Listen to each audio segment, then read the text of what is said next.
El poder concentrado en la figura del presidente chino Xi Jinping es uno de los grandes desafíos globales en este 2023.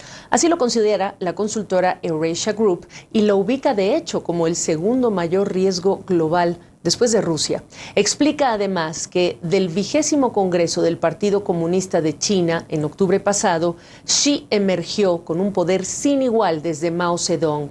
Llenó además con aliados el Comité Permanente del Politburó, que no tiene prácticamente restricciones en su capacidad de mantener una política estatista y nacionalista.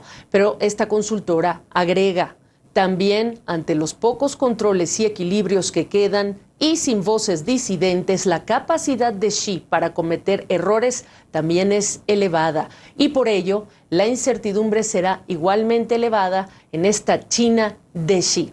Vamos a poner esto pues en perspectiva con la ayuda del doctor Daniel Lemus Delgado. Él es profesor de la Escuela de Ciencias Sociales y Gobierno del Tecnológico de Monterrey. Hola, profesor, ¿coincides? Buenas tardes. ¿Qué tal? Buenas tardes. Definitivamente el primer punto que habría que arrancar es que sí, Xi Jinping emergió del Congreso del Partido Comunista con un enorme poder, pero la vida está llena de sorpresas y cuando esto sucedió nadie esperaba las manifestaciones que se dieron en diferentes ciudades. Shanghái es el caso más conocido por todos nosotros en Occidente, que obligaron de alguna manera al Partido Comunista a abandonar su política de cero COVID. Y lo que estamos viendo hoy, inimaginable hace un par de semanas, es que el gobierno comunista tuvo que dar paso atrás y abrir de manera muy precipitada la economía, y entonces esta idea de pesos y contrapesos tiene que matizarse. Que no ha ocurrido y como dice Eurasia Group, pareciera que debemos clasificar como uno de sus primeros errores y delicado el manejo del COVID-19 y de esa política de cero COVID. Sí, al menos tendría que verse como una victoria pírrica, porque no hay que olvidar que en los primeros meses del surgimiento del COVID, China se presentó al mundo como la única gran economía que logró crecer. Pero lo que hemos visto ahora en día es, ante la presión de los ciudadanos, que es de manera muy diferente a como ocurre en Occidente, el Partido Comunista tuvo que dar marcha atrás a esta idea de mantener la política cero COVID, y lo que estamos viendo hoy en China es un desbordamiento de enfermos en los hospitales. Estamos viendo una apertura presurosa de la economía, estamos viendo también que están escaseando medicinas, es decir, estamos viendo la película de hace 2 años en Occidente, y esto no fue una decisión del Partido Comunista, sino más bien fue resultado de querer ajustarse a las nuevas circunstancias que se demandaron de un acontecimiento no previsto.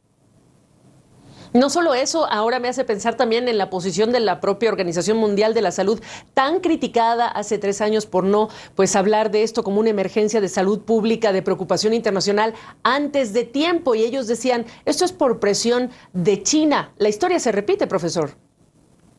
En gran medida sí se repite, en buena medida, porque lo que ha hecho China ahora, por ejemplo, es dejar de contar las personas que están infectadas de COVID, y lo hacen considerando que Omicron es menos agresivo que la primera variante del COVID-19, pero también lo hacen diciendo de que ya no es una enfermedad tan preocupante, y entonces ya no la clasifican como una enfermedad contagiosa tipo A, sino la ponen en tipo B. Y al hacer este cambio legal, no están obligados los gobiernos municipales ni provinciales a reportar ni el número de heridos, y solamente están obligados a reportar, por ejemplo, aquellas personas que fallecen directamente asociadas con una enfermedad infecciosa. ¿Qué sabemos?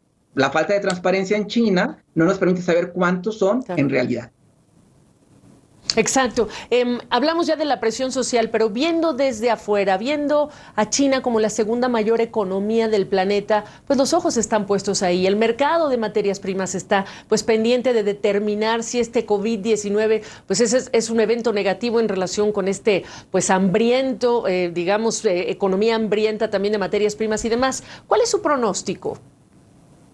El pronóstico es de que el futuro económico de China, para alcanzar la meta que ellos se han puesto de 5.5% del crecimiento del PIB, dependerá en gran medida del pragmatismo que tenga ahora la dirigencia para adaptarse a las nuevas circunstancias. Cuando vemos la historia reciente de China, el éxito del crecimiento económico es que por encima del dogma de carácter económico pusieron sobre la mesa el pragmatismo.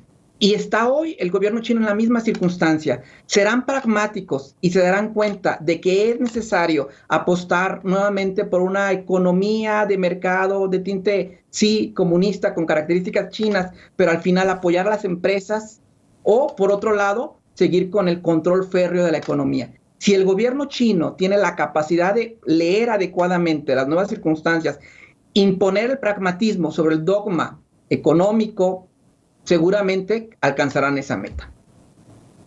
Ahora, China llegaba a poner sobre la mesa, digamos, 30-40% del crecimiento económico global.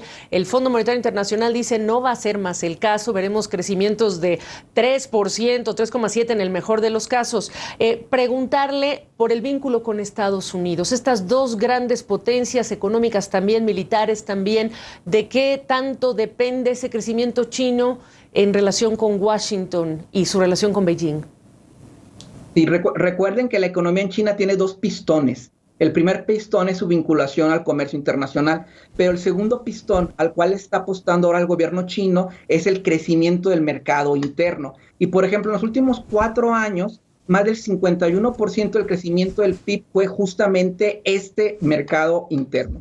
El contexto internacional, como lo mencionas muy bien, es un contexto totalmente adverso a lo que había sido antes para China, poder crecer a las tasas del 8 o 9%. Esto ya definitivamente desapareció. Y no vemos en corto plazo la posibilidad de un acuerdo que termine la fricción o la rivalidad económica entre estas dos potencias. Lo que sí vemos es todavía un margen posible de crecimiento, no en las mismas tasas, siempre y cuando este crecimiento apuntale el mercado interno.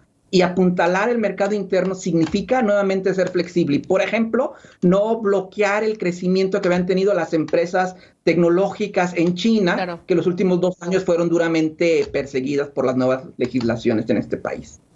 Exactamente, una cruzada que, bueno, llevó para algunos a esconder, también ocultarse a Jack Ma, por dar un ejemplo. Profesor Lemus Delgado, gracias por la oportunidad de su perspectiva. Al contrario, gracias por la invitación.